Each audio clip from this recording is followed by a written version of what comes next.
Breaking news. Palnadu జిల్లా విడిన Chilakaluripet road ప్రమాదం చిక్కుముడి. ఈ నెల 4న చిలకలూరుపేటలో కంటైనర్ ఢీకొని 5 విద్యార్థులు మృతి.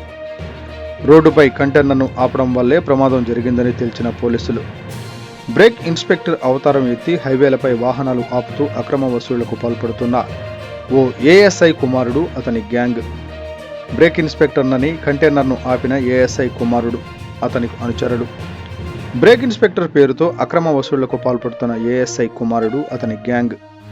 హైవేపై ఒక్కసారిగా కంటైనర్ ఆపడం వల్లే ఘోర ప్రమాదం జరిగినట్లు అధికారులు నిర్ధారణ.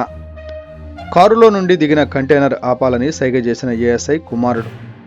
నరసరావుపేట డీఎస్పీ ఆఫీసులో పనిచేసే ఏఎస్ఐ కుమారుడుగా నిర్ధారణ వచ్చిన అధికారులు 2023 నరసరావుపేటలో తక్కువ ధరకే బంగారం అంటూ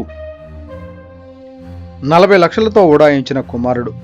సెపరేట్ గ్యాంగ్ ఏర్పాటు చేసుకుని మరీ జిల్లాలో పలు దందాలకు పాల్పడుతున్న ఏఎస్ఐ కుమారుడు. ఏఎస్ఐ కుమారుడిని అదుపులోకి తీసుకుని విచారిస్తున్న చిలకలూరుపేట పోలీసులు.